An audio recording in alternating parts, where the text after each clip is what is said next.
거룩한 예배로 나오신 성도님들을 주님의 이름으로 환영합니다. 아버지의 품에서 안식하는 예배가 되기를 주님의 이름으로 축복합니다. 아멘. 이제 함께 예배합니다.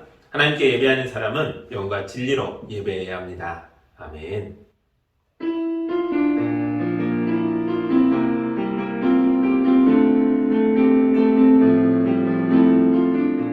사랑의 하나님 아버지, 세상에 흩어져 살던 우리를 주님의 품으로 불러주시고 평안과 안식과 기쁨을 누리게 하시니 감사합니다. 한 주간 분주하고 고단했던 시간들을 뒤로하고 오직 주님만 바라보는 온전한 마음으로 예배하도록 인도하여 주옵소서. 예수님의 이름으로 기도합니다.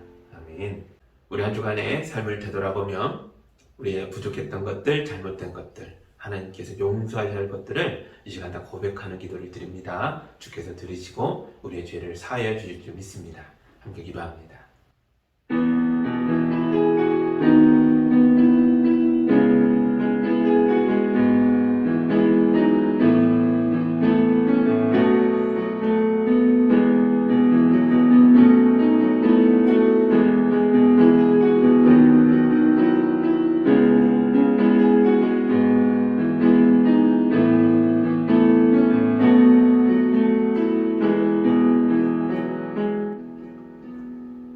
우리 주님이 주시는 용서와 치유와 화해의 말씀입니다. 그리스도께서 죽으신 죽음은 죄에 대해서 단번에 죽으신 것이요, 그분이 사시는 삶은 하나님을 위하여 사시는 것입니다. 이와 같이 여러분도 죄에 대해서는 죽은 사람이요, 그리스도 예수 안에서 살아있는 사람입니다. 아멘. 찬송가 198장 함께 찬양하겠습니다.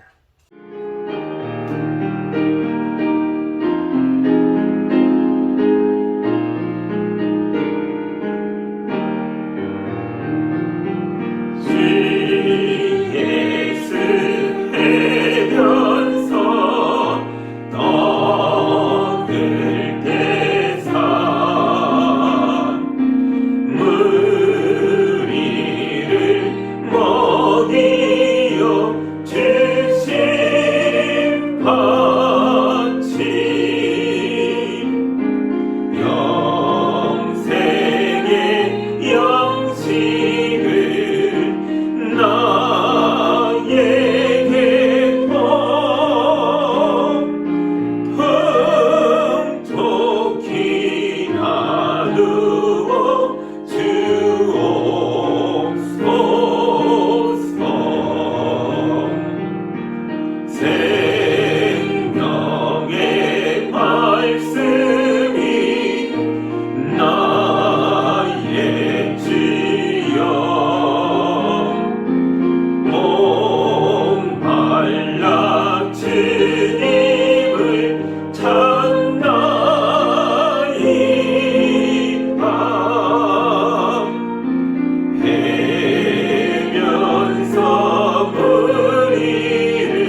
사도행전 2장 1절에서 13절의 말씀입니다.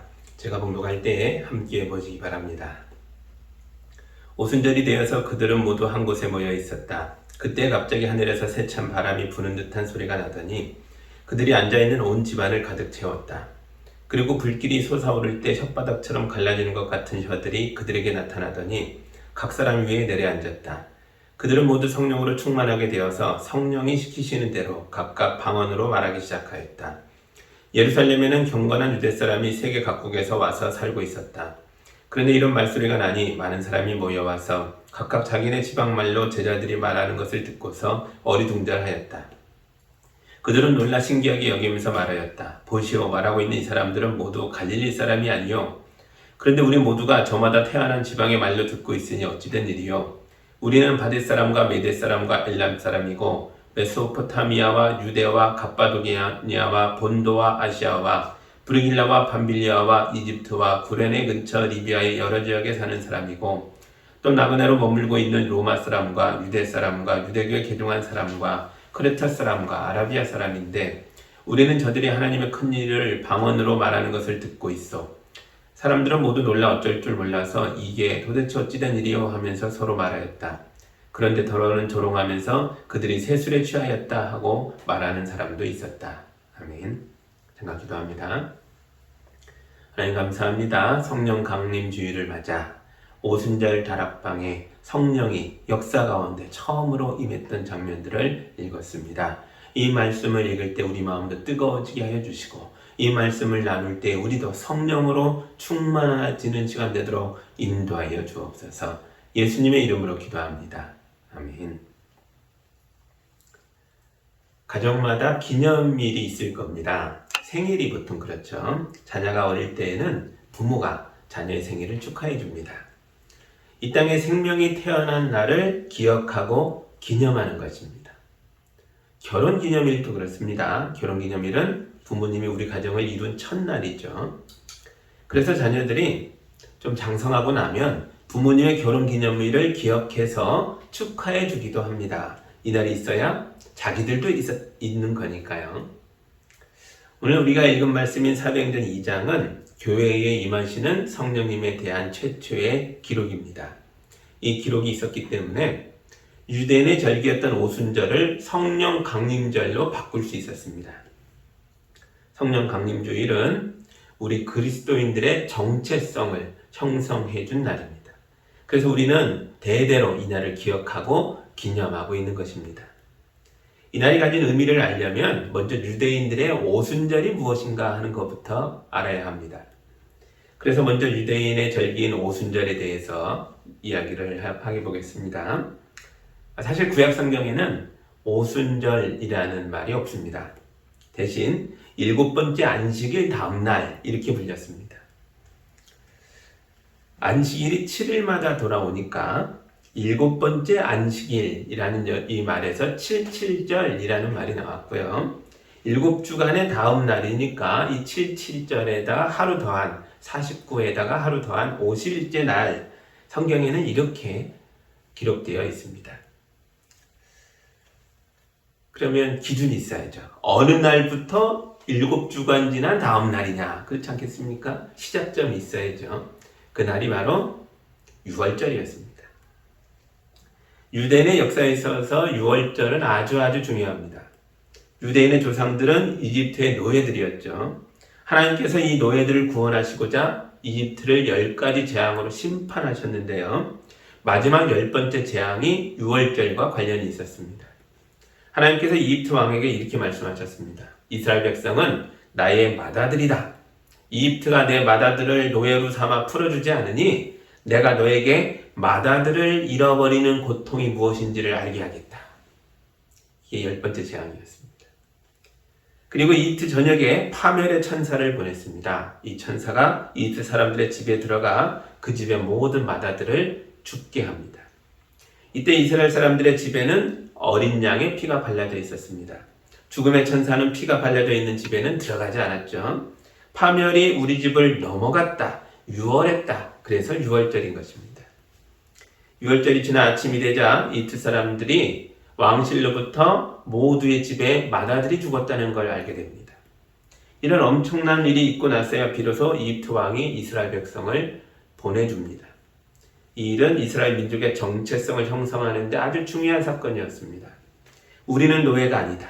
우리는 하나님의 백성이다. 우리는 하나님의 맏아들이다. 이런 정체성이 만들어진 것이죠. 그리고 6월절에 이집트를 떠난 이스라엘 백성이 광야길을 50일 걸어가 도착한 곳이 시내산이었습니다. 하나님은 이 시내산에서 율법을 주십니다. 이날 받은 율법도 이스라엘 민족의 정체성을 형성하는 데 아주 중요한 부분이었죠. 우리는 하나님과 언약으로 맺어진 언약의 백성이다. 우리는 율법을 가진 율법의 자녀들이다. 이런 정체성이 만들어진 것입니다. 이 날이 오순절입니다. 하나님은 이스라엘 민족의 정체성이 형성된 날들을 기념일로 정하고 지키라고 말씀하셨습니다. 그래야 대대로 우리가 누구인지를 잊어버리지 않게 되는 거죠. 나중에 다윗이 예루살렘을 왕국의 수도로 만들었고 그의 아들 솔로몬이 이곳에 성전을 건축한 뒤로는 예루살렘 성이 기념일의 축제 장소가 되었습니다. 그래서 6월절이나 오순절에는 이 날들을 기념하려는 순례자들이 예루살렘으로 모여들게 된 것입니다. 오순절 날에 예루살렘 성에 있는 그리스도인들도 한자리에 모였습니다. 2장 1절입니다. 오순절이 되어서 그들은 모두 한 곳에 모여 있었다. 아멘. 이곳에는 12제자들도 있었고 예수님의 어머니 마리아도 있었고 갈릴리에서부터 예수님의 뒤를 따라왔던 사람들도 있었을 겁니다. 이들의 숫자가 대략 120명 정도였습니다. 이 120명 모두 유대인입니다. 그러나 유대인의 절기인 오순절을 지키려고 모여있는 건 아닙니다. 이들이 이 자리에 모인 것은 예수님 때문이었습니다. 예수님이 죽음을 이기고 부활하신 뒤에 제자들에게 나타나셨습니다. 부활 이후 40일을 지나는 동안 사람들이 모두 지켜보는 가운데 하늘로 올라가십니다. 이때 예수님이 제자들에게 남겨주신 말씀이 크게 두 가지가 있었습니다. 성경에 기록되어 있는 대로 보면요. 하나는 하늘로부터 능력이 임할 때까지 예루살렘 성을 떠나지 말고 모여 있으라 하는 말씀이었습니다. 제가 누가복음 24장 49절에서 51절을 읽어드리겠습니다. 보아라, 나는 내 아버지께서 약속하신 것을 너희에게 보낸다. 그러므로 너희는 유로부터 오는 능력을 입을 때까지 이 성에 머물러 있어라. 그리고 예수께서는 그들을 밖으로 베다니까지 데리고 가서 손을 들어 그들을 축복하셨다. 예수께서는 그들을 축복하시는 가운데 그들에게서 떠나 하늘로 올라가셨다. 아멘. 두 번째는 그 능력이 임하면 세상 끝까지 나아가면서 예수의 증인이 되라 라고 말씀하셨습니다. 제가 이번에는 사도행전 1장 8절을 읽어드립니다. 그러나 성령이 너에게 내리시면 너희는 능력을 받고 예루살렘과 온 유대와 사마리아에서 그리고 마침내 땅끝에까지 이르러 내 증인이 될 것이다. 이 말씀을 하신 다음에 그가 그들이 보는 앞에서 들려 올라가시니 구름에 쌓여서 보이지 않게 되었다. 아멘. 누가복음과 사도행전 말씀 다 하늘로 올라가시기 직전에 했던 말씀이다. 이렇게 되어 있죠. 그 두 가지가 뭐였다고요? 하나는 능력을 받을 때까지 이 성에 머물라. 또 하나는요, 능력을 받으면 이 성에서 출발해서 땅끝까지 가서 내 증인이 되라. 이 두 가지 말씀이었습니다. 이 예수님이 주신 명령 때문에 120명의 그리스도인들이 예루살렘을 떠나지 않고 모여 있었던 거죠. 아직까지 이 사람들은 유대인의 절기인 6월절과 또 오순절이 기독교의 절기로 바뀔 것이라는 것을 모르고 있었습니다. 그러나 우리가 알지 못하는 가운데 하나님께서 교회 속에서 또 우리 인류의 역사 속에서 엄청난 개혁을 수행하고 계셨던 거죠.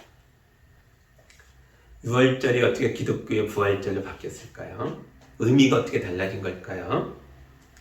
본래 6월절은 하나님께서 이집트의 노예들을 자기의 맏아들로 선포하신 날이죠. 이날은 이집트의 왕이 자기의 맏아들을 잃어버리게 된 날이기도 합니다. 하나님은 유대인을 맏아들로 삼으셨을 때 그 이유를 뭐라고 하셨을까요? 이스라엘 백성의 조상인 아브라함에게 주셨던 말씀이었던 거죠. 너는 복이 되라. 복의 근원이 되어 너를 통해 세상 모든 열방 민족이 복받게 해라. 이게 맏아들입니다. 이런 기대를 이스라엘 백성에게 가지셨던 겁니다. 하나님은 유대인들이 세상 땅 끝까지가 모든 민족에게 복음을 전하고 그들을 해방하여 하나님 백성 되게 하라는 사명을 부여하셨던 거죠. 그러나 유대인들은 이런 하나님을 오해합니다. 하나님은 유대인만 사랑한다 라고 생각한 거죠. 그래서 그들은 이방인들을 업신여겼습니다. 유대인들이 이방인들은 구원을 받을 수 없다 이렇게 말함으로써 종교적으로나 정서적으로 이방인들을 억압하고 조롱하고 학대했습니다. 그래서 하나님은 이 땅에 진짜 마다들을 보내실 결심을 한 것입니다. 그분이 바로 예수님입니다. 예수님은 첫 번째 유월절의 사건을 뒤집어 푸셨습니다. 그리고 완전히 새롭게 하셨습니다. 첫 번째 유월절에서는 이집트의 노예들이 하나님의 마다들이 되고 이집트의 왕과 통치자들은 자기의 마다들을 잃어버렸죠. 그러나 예수님의 유월절은 달랐습니다. 새로운 유월절에서는 새로운 하나님의 자녀들을 탄생하게 하기 위하여 로마 황제의 아들들이 죽어야 되는 게 아니라 하나님의 참된 마다들이신 예수님이 죽으셨습니다. 십자가 위에서 마치 유월절의 어린 양처럼 예수님의 피가 흘렀습니다. 이 피는 유대인들만을 위한 피가 아니었습니다. 유대인이든 이방인이든 그 누구든지 간에 이 피를 자기 영혼에 묻히며 감사하는 자들은 모두 하나님의 자녀로 받아들여질 것입니다. 구약의 유월절이 이스라엘 민족의 정체성을 형성했다면 우리 예수님의 순환절과 부활절은 우리 기독교인들의 정체성을 형성하고 있습니다. 우리가 누구인가 하는 것을 알아야 한다는 거죠. 이런 날들이 있었기 때문에 이 땅의 그리스도인들은 새로운 민족으로, 새로운 하나님의 백성으로 탄생하게 된 것입니다. 유월절을 통해 하나님의 백성이 태어났지만 이들은 아직 아무것도 모르는 신생아 같았죠. 그래서 하나님은 신의 산으로 인도하셔서 광야 가운데서 그들에게 율법을 주셨죠. 그날이 오순절이었습니다. 율법은 마치 엄마의 젖과 같았습니다. 신생아 같은 이스라엘 민족을 율법을 먹이심으로 주야로 그 말씀을 묵상하고 지켜나가게 인도하심으로써 이들이 말씀의 백성, 언약의 백성으로 성장하게 하신 것입니다. 우리 그리스도인들도 그렇습니다. 아기가 엄마의 피를 묻히고 태어나듯이 우리도 예수님의 피를 묻히고 태어났습니다. 이게 교회죠. 그러나 이 땅에 탄생한 교회는 아직은 갓난아기처럼 너무나 연약했습니다. 그래서 예수님은 이들에게 능력을 받으라 라고 하신 것이죠. 길거리에는 오순절 축제 행렬이 지도고 있지만 교인들은 위로부터 임하는 능력을 사모하며 골방에 모여 기도하고 있었습니다. 그리고 이들이 모인 곳에 엄청난 일이 일어납니다. 2절에서 4절입니다. 그때 갑자기 하늘에서 세찬 바람이 부는 듯한 소리가 나더니 그들이 앉아있는 온 집안을 가득 채웠다. 그리고 불길이 솟아오를 때 혓바닥처럼 갈라지는 것 같은 혀들이 그들에게 나타나더니 각 사람 위에 내려앉았다. 아멘. 바람이 불고 불길이 임하여 모두에게 임했다라고 하는데요. 그 바람이 공간 전체를 채웠죠. 그리고 불길이 불의 혀처럼 착착착착 갈라져서 모두에 임했습니다. 그리고 이 자리에 있는 모든 사람들이 성령으로 충만해져서 방언을 말하기 시작하였습니다. 이런 이상한 일들은 유대인들이 읽었던 구약성경에서 첫 번째 유월절 사건과 어떤 부분은 아주 비슷해 보이고 어떤 부분은 완전히 달라 보였습니다. 구약의 첫 번째 유월절 사건이 출애굽기에 기록되어 있는데요. 오순절 사건이죠. 그날 이런 일이 있었습니다. 시내산에 번개가 치고 천둥소리가 나고 지퉁구름이 산을 뒤엎었습니다. 그래서 백성들이 모두 두려워 벌벌 떨었습니다. 그래서 오직 모세 한 사람만 시내산에 가까이 다가갈 수 있었습니다. 모세가 하나님 앞에 가 있는 동안 나머지 백성은 모세가 와서 빨리 언약의 말씀을 가지고 돌아오기를 기다릴 수밖에 없었습니다. 이게 그때의 일들입니다. 그러나 새로운 오순절은 달랐습니다. 하늘에서 세찬 바람 소리가 나고 그 바람이 사람들이 있는 공간 전체를 채웁니다. 그리고 불길이 솟아오를 때 혓바닥처럼 갈라지던 형상이 보이더니 그 자리에 모여있는 120명 모두 위에 내려앉았습니다. 새로운 오순절에서는 예수의 피가 묻어있는 모든 그리스도인들이 하나님 앞에 서게 될 것입니다. 또한 새로운 오순절에서는 모든 그리스도인들이 모세같이 되어 각각 방언을 말하며 하나님의 거룩한 말씀을 선포하게 되었습니다. 모세만 말한 게 아닙니다. 모세만 말씀을 받은 게 아닙니다. 과거에는 그랬으나 새로운 오순절에서는 아닙니다. 새로운 유월절이 이 땅에 하나님 백성을 탄생시키는 것을 알리는 절기였다면 새로운 오순절은 이 새 백성, 이 한 사람 한 사람이 모세와 같이 위대한 사람들이라는 것을 선포하는 절기였습니다. 우리는 이 새 백성을 그리스도인들이라고 부릅니다. 이 새 백성이 모여 있는 곳이 바로 교회입니다. 여러분은 누구십니까? 여러분은 예수님의 피가 묻어있는 하나님의 자녀들입니다. 여러분은 바람처럼 불처럼 임하시는 성령을 힘입어서 살아가는 사람들입니다. 여러분은 성령으로 충만하여 능력을 덧입은 자들입니다. 여러분은 땅끝까지 예수의 복음을 증거하는 자들입니다. 여러분은 모세처럼 억눌리고 억압받는 사람들을 해방하게 될 것입니다. 여러분은 모세처럼 내 가족과 이웃을 이끌고 하나님 나라로 인도하게 될 것입니다. 여러분은 성령이 말하게 하심을 따라 각각 방언을 말하며 하나님을 모르는 자들에게도 생명의 말씀을 선포하는 자들이 될 것입니다. 이것이 새로운 오순절의 약속입니다. 새로운 오순절 이 첫 번째 성령 강림 주일 이날 성령으로 충만해진 성도들이 외치는 소리를 길거리의 순례자들이 모두 듣게 됩니다. 9절에서 11절입니다. 우리는 바데 사람과 메데 사람과 엘람 사람이고 메소포타미아와 유대와 갑바도기아와 본도와 아시아와 부르기아와 밤빌리아와 이집트와 구레네 근처 리비아 여러 지역의 사람이고 또 나그네로 머물러 있는 로마 사람과 유대 사람과 유대교에 개종한 사람과 크레타 사람과 아라비아 사람인데 우리는 저들이 하나님의 큰 일들을 방언으로 말하는 것을 듣고 있어. 아멘. 새로운 오순절 성령 강림주일 첫날 숨어있는 것처럼 보였던 사람들이 성령으로 충만해지자 그들의 외침이 예루살렘을 가득 메웠던 순례자들 모두에게 들렸다는 거죠. 이것은 마치 로켓이 지구 중력을 뚫고 우주로 날아가는 것과 같은 모습이었습니다. 성령이 임하시자 어마어마한 에너지가 교회로부터 뿜어져 나와 그들이 숨어있던 벽을 부술 것처럼 터져나가 새 시대가 임했음을 선포하게 된 것입니다. 이것이 성령의 역사입니다. 예루살렘 성도들이 그들의 외침이 다락방의 벽을 넘어 세상으로 날아오르는 폭발력을 보여줬습니다. 우리에게도 이런 벽이 있겠죠. 이 벽 너머에 예루살렘의 축제를 즐기러 온 순례자들이 있었던 것처럼 예수에게 아무 관심이 없지만 그저 종교적인 행사를 즐겁게 즐기고자 와 있는 그런 사람들이었지만 교회가 성령으로 충만해지자 새로운 역사를 선포했던 것처럼 우리에게도 이런 일이 있어야 할 것입니다.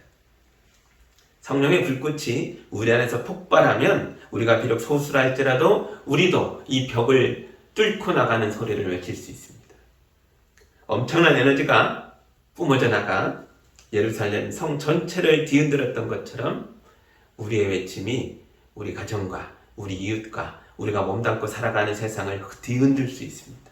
그런 일이 있을 것입니다. 일어날 것입니다. 성령으로 충만해지면 이런 일들이 저절로 일어납니다. 왜냐하면 이 모든 일들은 변화된 존재로부터 나오는 일들이기 때문에 그렇습니다. 사람이 변화를 받으면 이 사람 바뀌었구나 하는 걸 잘 보여주는 게 그 사람이 하는 말들입니다. 우리의 말은 존재로부터 나오기 때문에 그렇습니다. 어떤 말을 자주 하는지를 들어보면 그 말들이 바로 그 사람인 것을 알게 됩니다. 부정적인 말을 많이 하면 그는 부정적인 사람인 거죠. 긍정적인 말을 많이 하면 긍정적인 사람인 거고요. 수군거리는 말을 많이 하면 사람은 수군거리는 사람이고 비방의 말을 많이 하는 사람은 비방하는 사람인 것입니다. 그러나 성령이 충만한 사람은 성령의 말을 합니다. 성령의 말은 하나님의 크신 일을 전하는 말입니다. 하나님의 크신 일이란 바로 예수 그리스도의 십자가와 부활의 사건이죠. 예수님은 죄인을 용서하셨습니다. 그래서 성령의 말은 용서의 말입니다. 예수님은 병든 사람을 고치셨고 죽어가는 자들을 살리셨습니다. 그러므로 성령의 말은 생명의 말입니다. 치유하는 말이고 살려주는 말입니다. 예수님은 진리이셨습니다. 그래서 성령의 말에는 거짓이 없고 참된 뿐입니다. 제가 예수님을 똑바로 선포하고 있다면 지금 성령의 역사 가운데 방언으로 말하고 있는 것입니다. 그러나 만약 제 말 속에 예수님을 볼 수 없다면 저는 그저 말을 하고 있는 거죠. 설교가 아닐 것입니다. 그렇다고 해서 이 말이 다 달콤하고 편안하고 힘이 되고 그런 건 또 아닙니다. 때로는 성령의 말이 죄인들의 마음을 아프게 찌를 수도 있습니다. 그러면 어떤 이들은 우리가 하는 말에 놀라 어쩔 줄 몰라 하고 또 어떤 이들은 마음을 들킨 것을 감추려고 우리를 조롱할 것입니다. 12절과 13절 볼까요?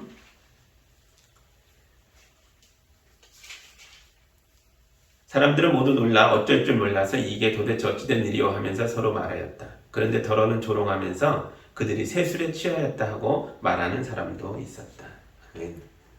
우리가 진심으로 복음을 전하지만 우리의 진심을 몰라주는 사람들이 있을 겁니다. 여러분 이런 건 이상하게 여기지 마십시오. 상대방의 존재가 아직 변화되지 않아서 그러는 것뿐이니까요.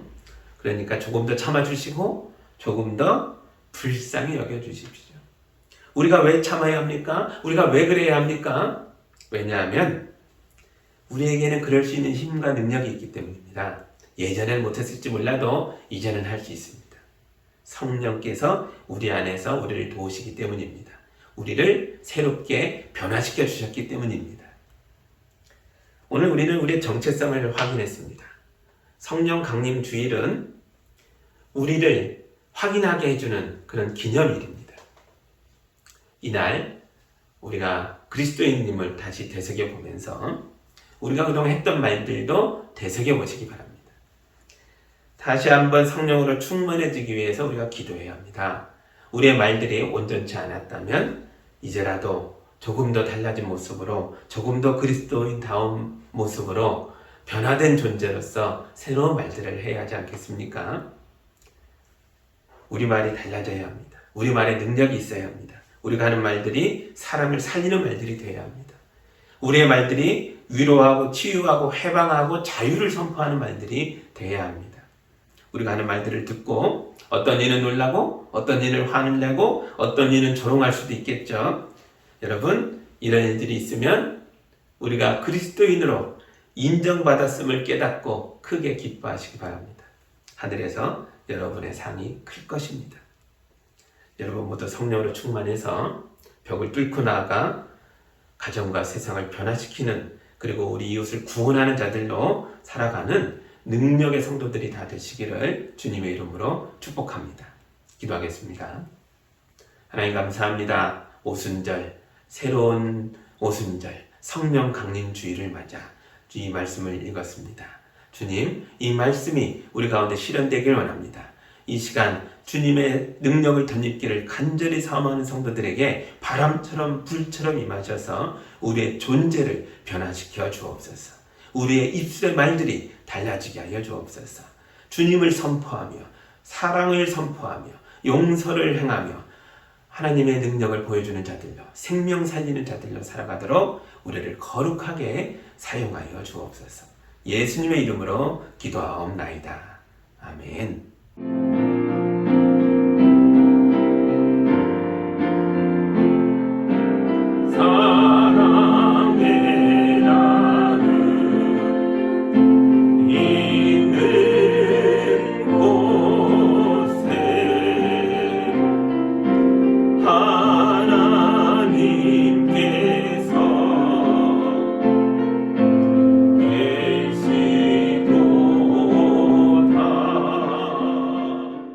사랑의 하나님 아버지 감사합니다. 우리 성도들이 예수님을 믿고 예수님을 닮아 예수님의 법을 지키며 사랑하며 살아가고자 합니다.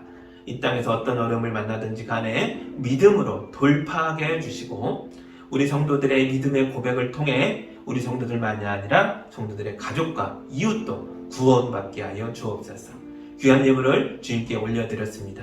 이 예물이 주께 영광이 되고 거룩한 교회를 든든히 세운 데 쓰임받게 하시고 하나님의 능력이 되어 고통에 빠져있는 자들을, 쓴물을 만나 울부짖는 자들을 구원하는 하나님의 손길이 되게 하여 주옵소서. 예수님의 이름으로 기도하옵나이다. 아멘.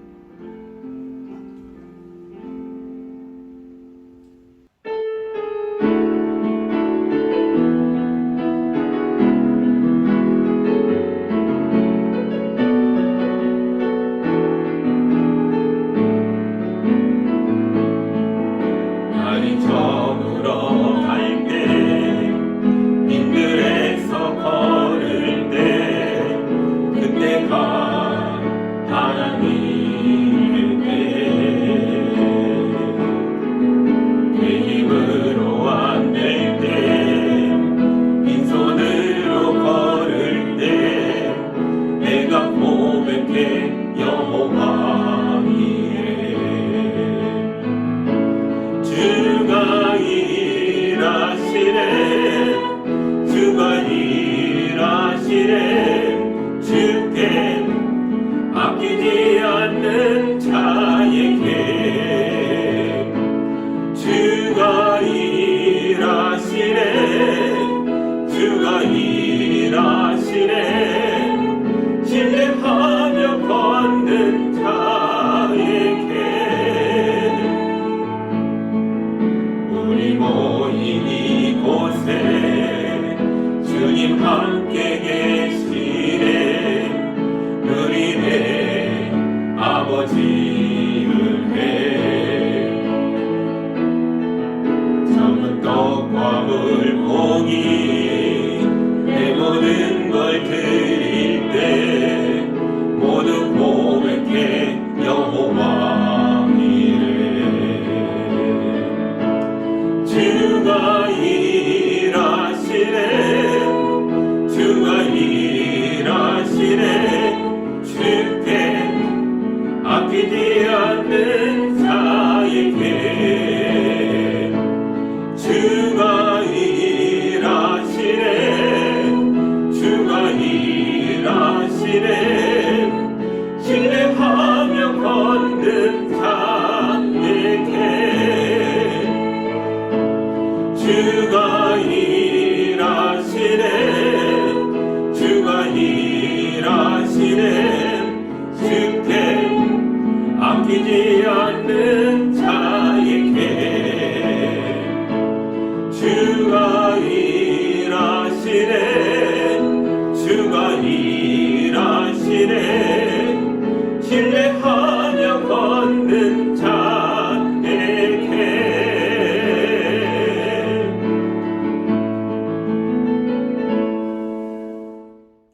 이제는 우리 주 예수 그리스도의 은혜와 우리 하나님 아버지의 크고 놀라우신 사랑과 성령님의 인도하심과 교통하심이 우리 성도들의 가정과 이웃 위에 이제로부터 영까지 함께하기를 간절히 축원하옵나이다.